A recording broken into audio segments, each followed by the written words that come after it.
Securing the Realm. So, welcome to this episode of Securing the Realm. It's a bit of a more festive themed one today, despite the clothing being the usual. But my name is Josh McDonald. I'm a data and AI security architect and technology consultant. I'm Dr. Diana Wolfe. I'm an IO psychologist, and I lead AI research and strategy. And I'm Fergus Kids. I'm the CTO of a small startup, and we are AI focused and also very reliant on AI. Very reliant on AI. So hi, I'm Chris Lloyd-Jones. I'm the co-host of Securing the Realm, and I work at Kyndryl during the day, and by night I'm an MVP. A vigilante MVP. Yeah, I'm an MVP as well. I forgot. There's a few MVPs in this. And a third MVP. Oh yeah. I consider myself important. 3 MVPs and a PhD. That's Yeah. pretty good, I'd say. So what are we here to talk about today? Yeah. So, we're here to talk about vibe coding. I know it's one that we've talked about on the podcast quite a lot, and the kind of umbrage we take with that term sometimes around kind of the connotations of what vibe coding means. But really kind of what we're coming down to is there's been a lot of innovation in the space on the Microsoft platforms in particular. People are wanting to do more and more in plain English. The results can vary, I think it's fair to say. So what we're really kind of try and solve for is, how do we get the speed and the kind of sometimes the quality without all the chaos that can sometimes ensue? So I'll summarize. Vibe coding, I hate it. Great summary. It's all about vibe engineering and how we can put stuff into production that isn't going to be immediately hacked. So where do you want to start? Well, yeah, how do we capitalize on getting the kind of most out of it in terms of the speed that it clearly realizes, the ability to proliferate code like ever before? What it really comes down to is how do we get the speed and all the other benefits of AI generated code without the chaos of AI generated code? Right. I'll take a swing at it, and I'll probably try and land this in a Christmas metaphor. Vibe coding, as we've come to define it, is an emerging definition, but right now we're understanding it as our NLPs giving us a conversational form of development process, where previously it's been code-based. And it's going to be an area where we're able to prototype faster. There's lower barriers to being able to build, and it's rapid integration. And if I was going to do this in a Christmas metaphor, if we're making if the elves are doing a toy factory, right, and they've got to put all the pieces and components together, they need to know where all the parts are. It's a little bit more like we're skipping assembling the toys, and they're just kind of being prototyped and 3D printed for us. So 3D printing brings me to you. 3D. I must know about 3D printing. Yeah, I think it's really interesting because one thing that's changed in my own habits as we move to vibe engineering is actually having a Git structure, sort of monitoring structure that actually works. Because especially, I work for a small startup called FieldPal.ai. In some areas, we're moving really super quickly, and in some areas, we're building a really solid product foundation. We move quickly in areas which are not as important to our core product, but are things that we need. So where we're moving quickly, not all of the engineers and developers know exactly what is going into the repo. So we have very clearly defined buckets of generative AI is allowed in here, vibe engineering and vibe coding is allowed in here. But we use the same pull request system, the same Git systems as everything else. And so we are always double checking that code. So it's although we don't necessarily know what's going into it, we're always checking that it works and it doesn't break the core product. I think that's super important. And that really is on the engineering side of the vibe engineering, right? We have to keep the engineering. But we're, we're very much in danger. We're building an AI product. There are parts of that AI product that if we're vibe coding them, AI is writing the prompt and AI is writing the code. We're in this kind of danger of a snowball effect, to use another wintry metaphor. I missed that one. Yeah. A sort of snowball effect of vibe coded stuff being layered onto more vibe coded stuff to output more. So some testing we did the other day was, does our AI respond in a pirate voice if you ask it? Yes. Why? Why are we doing that? It's important We test testing. everything. We test everything. Couldn't you get it to ask us Santa? So I guess sticking to the toys analogy that you mentioned earlier. So toys, when we make them, they have safety marks. They've got compliance to make sure that, kids aren't going to choke on bits of the toy. How do you make sure that what your AI is doing is secure? What do you do today?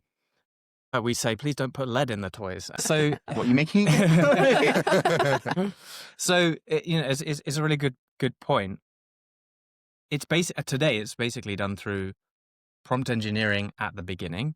So careful prompt engineering, using custom prompts, saying this is my goal. I can give you some examples, but I was trying to build a quick website, asked an AI agent to change something. It misunderstood and deleted the entire page. And I was like, if I hadn't have had that in Git, it would have been hours of work lost. So thankfully. This is terrifying me. Yeah, I know. I also misunderstand and delete entire pages. Yeah. Did you challenge the AI and then it came back and said, "Oh, you're absolutely right. I did delete that." Yes, it very it welcomely admits that it deleted it, but it can't undelete it without Git, or some. So I guess my question would be, going back to the toys and the framework piece, do you have testing strategies in place, or do you have an existing security framework like OWASP or something that you're extending? Yeah, so today we only use Azure services, which have a lot of the security built into the product. So we know that we're using safe and secure products. We also do things in Docker containers to make sure that they're containerized properly and things like that. But I think a really important part of that is code review. So reviewing the code that agents are actually writing as part of your normal process.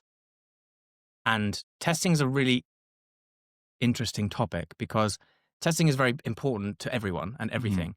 But in a small scale startup, when we're just trying to build a product that works, it's one of the last things we're thinking about because we're trying to build something that works. We're not worried about every single microservice working perfectly. But actually, that's an area that AI can help with because you can have an agent run over that code base and say, I've noticed that you don't have any tests covering this. I can write some unit tests doing that. And it can do that in the background. And those tests aren't necessarily going to break the product or the way that it's working, but that is going to improve your overall sort of technical depth. Because I guess that would fix what you talked about, where if the AI had deleted a page, the test would have picked up on it.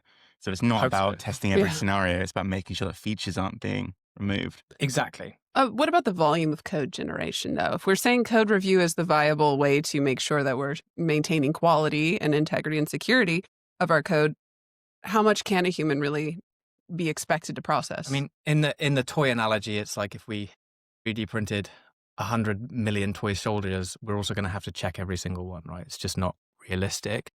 So I think that really comes back to Chris's point about this is engineering, not just vibe coding. If you're vibe coding a personal product, you're perfectly happy that it is producing thousands of lines of code at once, but it has to be realistic. We work in small pull requests that don't break the product, basically. So that pull request has to be small enough that one of our developers can check it, whether that's me or someone else. So that's really about the human approach to using the tools rather than saying to the tools, go off and run away and do everything overnight, which they can do and can be powerful, but it's impossible to review all of that. Or developers just change into review machines. Yeah. Do you think there's a lot of space for actually getting better quality coverage, test coverage in this space than what we previously had, pre-AI? So I imagine at the moment, most organizations are kind of going through a place where they're losing coverage by the day, perhaps. I'd rather have a lazy AI than a lazy developer. Because at least you'll have something that will work and is testable. Whereas if you have a contractor or a developer who is not outputting, that doesn't help you either, and it's a lot more expensive. It sounds very anti-human. It's not anti-human. It's about how can we best use the tools. I mean, you could make the same argument about, compilers from the 90s. It's like, oh, that's making our process a lot more efficient and saving us all time. Is that a bad thing? Have any of you tried spec-driven development? What do you think of that trend? So, I'm someone who's used spec-driven development in a few different fashions recently.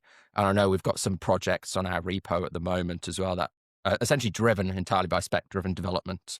But, been looking at personal projects and, as someone who started out as a business analyst in technology, I love the idea that I can actually write a really detailed document, make it readable for humans, make it readable for machines at the same time. That's the kind of new bit of like, how do I AI-ify the documentation? But I'm finding the results are really good. You just kind of go back to writing user stories rather than writing code directly. What do you think the difference is between writing that for a human? Because that's just kind of what we're doing. But what's the difference between writing it for a human and writing it for an AI?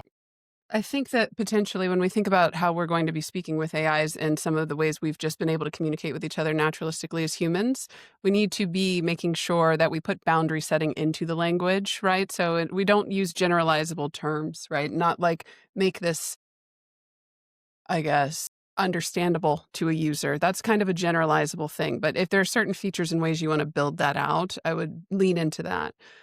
And it is actually a really good spec-driven development. And your example is actually a really good example of complementarity, where the human is still there to design and build and have novelty. And the AI is to execute and go a little bit faster with the code. But we're getting to a better outcome quicker is what we're looking for. Because you can test and iterate rapidly in spec-driven development because you know what you were looking for to begin with. You're not just saying, build me a shopping app, right? Outlined what you're looking for and what your quality is inherently through that. Yeah, absolutely. Because the less of those quality markers you put into it, I find with the spec-driven side of things, you're more likely to end up with something that is very deeply generic. You'd probably start to call it AI slop because not even a human would make some of this stuff because it's been kind of like an amalgam of all the things it can look at on an e-commerce platform. I think what I like about spec-driven development is spec is kind of all-encompassing. So a lot of these frameworks include architect, UX, business analysis, there's a researcher, there's a security side, there's a tester. So I guess how does that change the way in which we think about security? So we've got the AILs running wild. They've got a security framework they're following. We've got the blueprints now. What comes next? What's different? Because I'm seeing this space evolve really rapidly.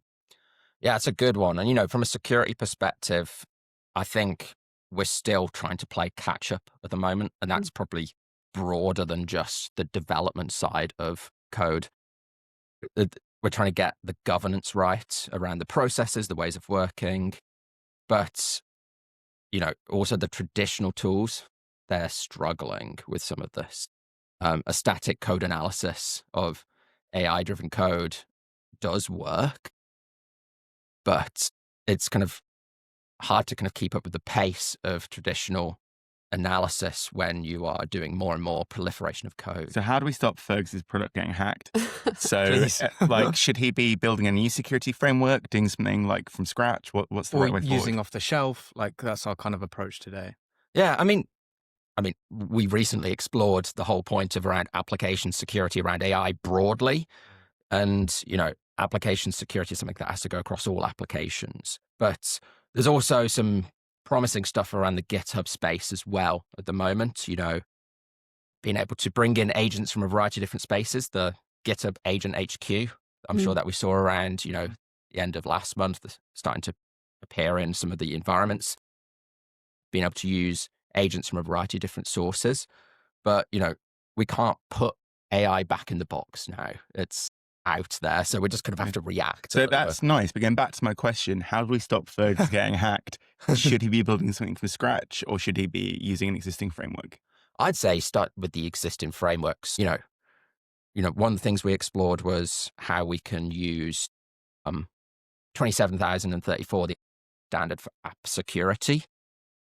That's not an AI standard. That's an AppSec standard.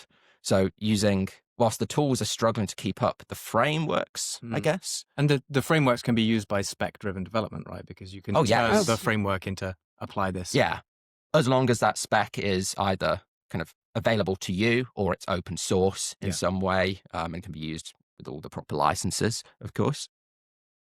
So you can work with the existing standards, feed in some of the new developing challenges. So one of the things we looked at was the OWASP top 10 for LLMs to look at kind of if you're building an AI app, but not every AI generated app is an AI app. You can look at things like that. If you're building an agent, today they announced an OWASP top 10 for Agentic AI. So there's a lot coming up. So that's really helpful. So you've now got a framework you can take away, so you're not going to get hacked. Yeah. Solved. Well, I can tell you, You saved Christmas. our website was online for about 6 hours before bots started trying to find env files. Really? Yeah, That's all the wild. tracking, robot txts, env prod, env devs, all the PHP files have just that. Our website has actually been more popular with bots than it has with humans so far. So have you seen any high-profile security failures when people haven't adopted these things? Well, I think there's a lot that we don't know about. Yeah. So I say high profile, but I'm thinking Low profile. yeah, low profile. Because of course, there's a lot of high profile stuff around the LLMs themselves being compromised or an agentic app being compromised. And, you know, there's probably so much color that is already out there on stuff like the Anthropic cyber espionage case. Yes. I guess yesterday you shared with me that there was a large vulnerability in React. So if you aren't using spec-driven development and defining your versions of your packages, you could be using an insecure version of React. But then I guess also vibe coding means that you are not necessarily the subject matter expert in what you're building, but you know the features. I know recently there was a side channel attack where a security researcher was able to look at the packet size and shape and velocity and identify what was contained within the tokens that are being sent to and from the server. Now, if you're OpenAI or if you're Microsoft, then I guess you can fix it. But if you vibe coded your own LLM interface, you can be keeping up with these developments. Like, how do you defend against that? Well, it comes down to, again, probably a governance issue and starting to think about some of these implications that you touched on there. So one of the things you touched on there is essentially the outsourcing of the expertise. So you don't have to be an SME in a particular thing. Like, I'm not a front end guy. You're not? No, certainly not. Well, you are with AI. Everyone's a front end. Exactly. You know. And one of the things that a lot of the LLMs and development agents like is React. They love React. It's often the solution to any kind of vaguely web-based problem. I mean, I think AI agents, and specifically the agents we see with GitHub, Copilot HQ, and agents that can kind of run in the background without too much prompting. I think, you know, we've seen from the podcast some really good examples of both, but most examples you see on LinkedIn and on podcasts are about, I am typing to an agent, it does some code on. There are agents that can run in the background. Code staleness is a really good example of that. You know, an agent that says, you haven't updated this is still insecure. And I try and remove code more than I add it, because otherwise I find agents are adding thousands of lines that can't be audited. So Dr. Wolfe, you're a researcher. You know a lot about governance. I know that's a big area of interest for you. What have you been seeing recently? I think we just talked a little bit about domain expertise as it's being spread out through vibe coding. And Fergus said, get rid of all the humans. Yes. Don't quote me. As a psychologist, no. So we just talked about what does it look like when we democratize expertise. And when we vibe code, we essentially are attempting to democratize some field and domain expertise. What previously could have been a team of developers, front end, back end, security, all of the ways that we go through building an application, we've now outsourced all of that. In psychology, we talk very specifically about the Dunning-Kruger effect when you learn something new. And that is the assumption that you know more than you actually know before you're very aggressively confronted with the knowledge that you do not know more than you actually know. I'm not familiar with this. No one here has experienced. And I think that the Dunning-Kruger effect is accelerated by the dopamine hits you get from seeing outputs. It's a self-reinforcing loop that starts to get pushed out. So there's a governance of self that needs to happen in these systems and in psychology. You need to go, am I running too fast? Am I not asking the right questions? That's starting there. But then when we get to systems level governance and how we're thinking about it, frameworks are incredibly helpful and useful tools, but they're only as useful as they are implemented, as they are held to fidelity, and as they are understood, not only by the AI, but also by the people deploying the AI. Why is the security framework here? So it's not enough to just launch a very pretty framework and say, okay, put it into your spec development and go run do. They need to understand what good looks like when it comes back. And that's actually some skill development that's going to have to happen. All of us are in the phase of skill development. So what should people do with that information? Because that makes sense, but how do people know what good looks like? How do people avoid the Dunning-Kruger effect? How do people add a framework? What do people need to know? Okay, everyone, brace yourselves. learn. You're going to have to learn a little bit, right? If I gave you all of the knowledge of, oh, wait, let me make it a Christmas metaphor. If I told you everything you needed to know to be a reindeer scientist and everything about how flight works with reindeers and you had all of it, that does not mean you know what to do to make sure that Santa gets to where he's going on time, right? Absorb it for one. Right. So much to know about flying reindeer. So that means if I give you expertise, that doesn't mean you know how to effectively use it, scale it, trust it, build it. So there is a level of skill development we need to ask of ourselves when we get to the field of vibe engineering for us to do. So start with, I don't know, a book, but you could also use AI as a way of teaching you back, right? You can ask for some of that. And then you can also rely on quite a bit of the community around it is surfacing these things and policies are being put into place. So you're just going to have to do some good old book learning. And how do you know if that learning is correct?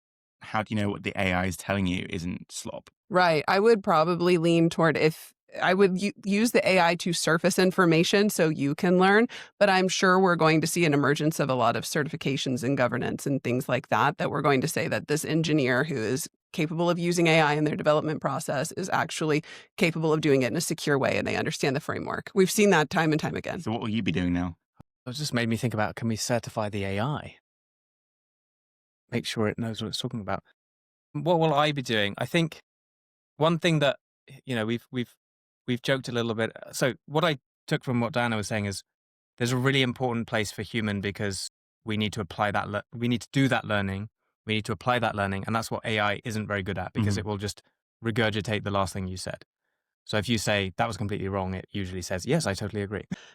So we need to, in a world where we're actually using human skills and AI skills as tools and human skills, we're kind of, in that sort of world where we balance that, I think there's that's a really important point is like humans are always going to be much better at learning. Whereas AI, we have to wait for OpenAI to retrain it. So I think that's a good point from what Diana mentioned, complementarity. But what are you going to do? Yeah. So that brings me back to the difference between human and AI. What I'm going to do is learn. I got that. And apply some standards and look into what standards they could be and discuss that with the team and agree on that. But then also think about the role that AI has. Do we treat AI as a human with things like role-based access control? Do we treat humans as robots and check everything that they output? Like, where's that line? I think So you're going to learn, look at standards. I guess it's a good segue over to you, Josh. You've been looking at the security standards in this space and more generally for AppSec. What do you think people need to do? Well, a couple of things. To Diana's point, one of the kind of critical things I'm seeing is the uncritical use of AI, whether it's development or otherwise. And, we've talked about one framework, the kind of AppSec framework, but governance isn't just a security problem and kind of governing good code isn't just a security problem. So you need to find a governance framework that works for you. I worry we're going to have sprawl of those frameworks. There's going to be more. Or just AI-generated frameworks built on AI-generated frameworks. Yeah, probably something AI all the way down. Yeah. AI in depth rather than defense in depth.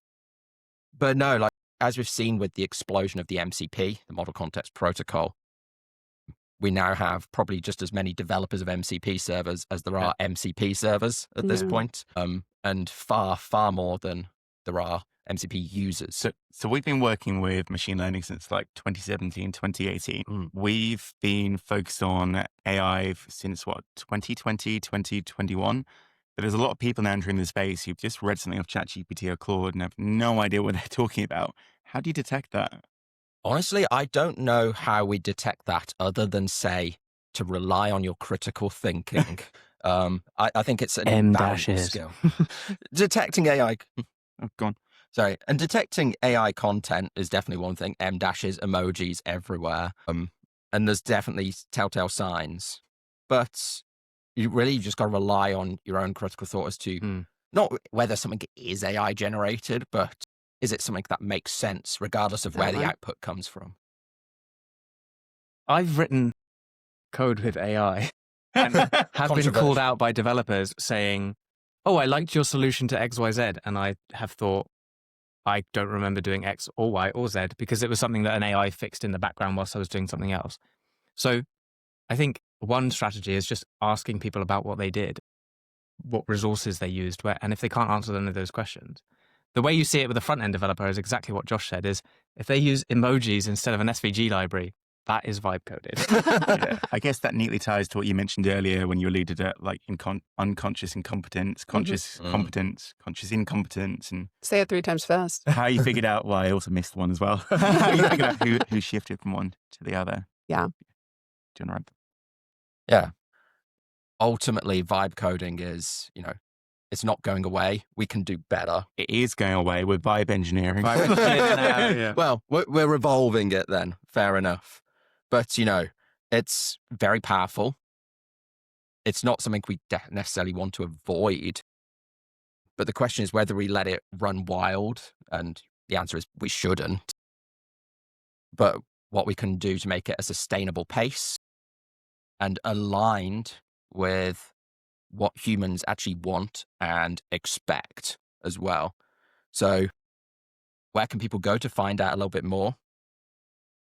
So we've got our website, securing.quest. We've had some great commentary on kind of the different frameworks over this and some of the things. So, on there's also links to Diana's paper around AI. Read the paper. Yeah. Yes. Diana's famous strapline, read the paper and learn. Yeah. Thank you for watching this on the Festive Tech calendar. Thank you to Kyndryl for supporting the particular episode. Thank you to you, Dan, for joining us, and Fergus Kid from Field Pal. Thank you for joining us too. Thanks for having us. Yeah, thank you. Go add anything? Well, I've got one Christmas-related question which relates to security. Is in a Nightmare Before Christmas world, when Santa's replaced by Jack Skellington, what happens when somebody infiltrates the OpenAI models? Or as Can a you say bad that actor? again? Sorry, that makes no Yeah, sense. I'm struggling. So, Nightmare Before Christmas, Jack Yes. Skellington kidnaps Santa Claus and gives all the kids a bunch of Halloween presents. It's all horrible. Is that like basically making an analogy between that and something like DeepSeek basically giving out incorrect information? I'm not sold. Okay, fine. It was just in my head and I was like, how do I get this out? Mine, yeah, I was thinking about how we can think about whether or not, like, how would we, sorry, I'm doing it right now because I was lost the Nightmare Before Christmas. The idea of the logistics, the very complex system that is Santa's present delivery system, right? And we need to understand it across context and all of these different things. And if we're trying to optimize it, we're trying to optimize it, but there's so much context missing. How can we be certain that the security frameworks are transferring between the context? Yes. Okay. So as we kind of went through this with the term that we kind of have criticized from the get-go of vibe coding, of course, the term that's starting to emerge and what we're kind of getting to, I guess, is vibe engineering. So, gives a bit more of an air of sophistication, I think, to it. Is it warranted? That's a very good question. But, when it comes to vibe engineering, we're talking about, hopefully some sophistication in tools, sophistication in practices for humans and for models and agents alike. So, And I what is guess vibe the engineering? people factor as well. So people, process, technology. Right. Because you need experts, because experts will be better than folks who haven't coded before, I assume. You need process, so spec-driven development, and as you mentioned, the tools. This all sounds like added rigor to me, though. It's what we're adding into the process when we transfer into vibe engineering from vibe coding, right? Like we know enough to now be questioning of the outputs, but also we're building rigor into the methodology. So I guess if that's where vibe engineering is, where does it transition from vibe coding to vibe engineering? Where's the line? Well, I think vibe coding is really a person like one of us sitting with a tool and doing some back and forth. Whereas vibe engineering is, as you said, how do we put the people and process into that?